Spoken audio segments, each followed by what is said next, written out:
Assalamualaikum warahmatullahi wabarakatuh. Di sini saya sebagai kelompok 19 ingin mempresentasikan hasil diskusi kami dengan judul Fisika Mekanika Kuantum yang beranggotakan Nurul Sipariski 180801021 dan Siti Fadila 180801013. Oke, di sini saya akan menjelaskan tentang mekanika kuantum. Mekanika kuantum adalah salah satu cabang dasar fisika yang digunakan untuk menjelaskan sistem atom dan subatom. Konsep mekanika kuantum ini digunakan untuk menggantikan mekanika klasik. Dalam mekanika kuantum digunakan untuk menyusun kerangka acuan matematika untuk fisika atom, fisika molekuler, kimia komputasi, kimia kuantum, fisika partikel, dan fisika nuklir. Konsep utama yang dikemukakan dalam mekanika kuantum adalah teori medan kuantum dan fisika kuantum dan relativitas umum. Pernyataan umum dari mekanika kuantum adalah bahwa energi itu tidak berkesinambungan, tetapi tersusun dalam paket atau kuanta yang dikrit. Oke, selanjutnya yaitu Max Planck dianggap sebagai bapak teori kuantum. Nah, pada tahun 1930, mekanika kuantum semakin disatukan dan diformalkan melalui hasil kerja David Hilbert, Paul Dirac, dan John von Neumann. Dengan penekanan lebih ke pengukuran dan spekulasi filosofi mengenai pengamatnya. Semenjak itu muncul pada disiplin ilmu baru seperti kimia kuantum, elektronika kuantum, optik kuantum, dan sains informasi kuantum. Pengembangan modernnya yang spekulatif diantaranya teori senar dan teori gravitasi kuantum. Teori ini juga memberikan kerangka dasar bagi tabel periodik modern dan menjelaskan perilaku atom selama berikatan kimia dan aliran elektron pada semikonduktor. Dan oleh karena itu, memainkan peranan penting dan banyak teknologi modern. Meski mekanika kuantum ini didirikan untuk menjelaskan dunia benda amat kecil, namun teori ini juga diperlukan untuk menjelaskan beberapa fenomena makroskopik seperti superkonduktor dan superfluida. Oke, selanjutnya adalah perumusan matematika.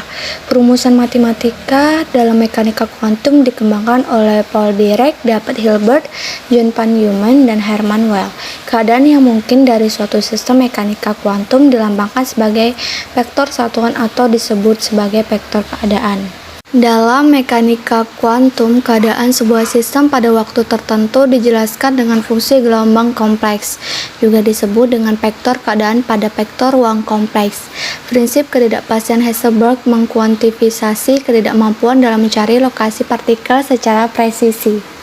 Oke, selanjutnya yaitu aplikasi. Nah, mekanika kuantum ini telah sukses dalam menjelaskan berbagai fitur di alam semesta.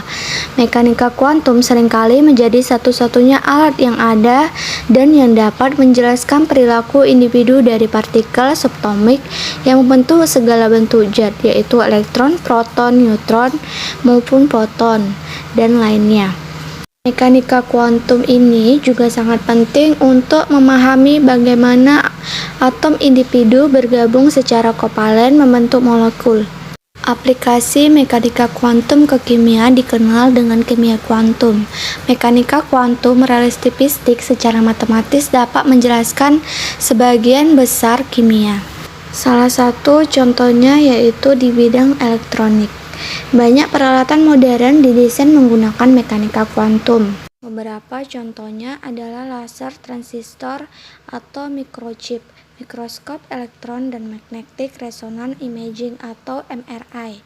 Penelitian semikonduktor mendorong penemuan dioda dan transistor, bagian-bagian yang tak dapat dipisahkan dari sistem elektronika, komputer, dan peralatan telekomunikasi. Banyak peralatan elektronik beroperasi dengan efek quantum tunneling.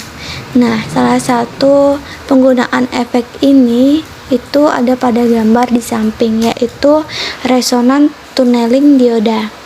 Selanjutnya yaitu teori kuantum.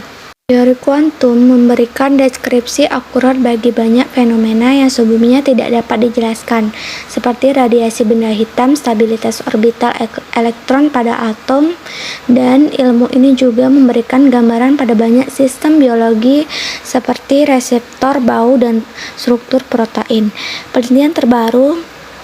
Penelitian terbaru mengenai fotosintesis telah memberikan bukti bahwa korelasi kuantum memainkan peranan penting pada proses dasar pada tanaman dan banyak organisme lainnya. Fisika klasik seringkali juga dapat memberikan perkiraan yang baik seperti fisika kuantum, umumnya pada kasus dengan partikel jumlah besar atau bilangan kuantum besar, karena perumusan klasik jauh lebih sederhana dan mudah untuk dihitung daripada perumusan kuantum. Perkiraan klasik digunakan dalam lebih dipilih ketika sebuah sistem cukup besar untuk menjadikan efek mekanika kuantum ini menjadi kecil. Oke, selanjutnya itu bukti dari mekanika kuantum. Mekanika kuantum ini sangat berguna untuk menjelaskan perilaku atom dan partikel subatomic seperti proton, neutron, dan elektron yang tidak mematuhi hukum-hukum fisika klasik. Atom biasanya digambarkan sebagai sebuah sistem di mana elektron yang bermuatan listrik negatif beredar seputar nukleus atom yang bermuatan listrik positif. Menurut mekanika kuantum, ketika sebuah elektron berpindah dari tingkat energi yang lebih tinggi, misal dari N2 atau kulit atom kedua ke tingkat energi yang lebih rendah, misal N1 atau kulit atom yang tingkat ke-1, energi berupa sebuah partikel cahaya yang disebut sebagai foton lalu dilepaskan. Baik, cukup sekian presentasi dari kelompok 19. Terima kasih.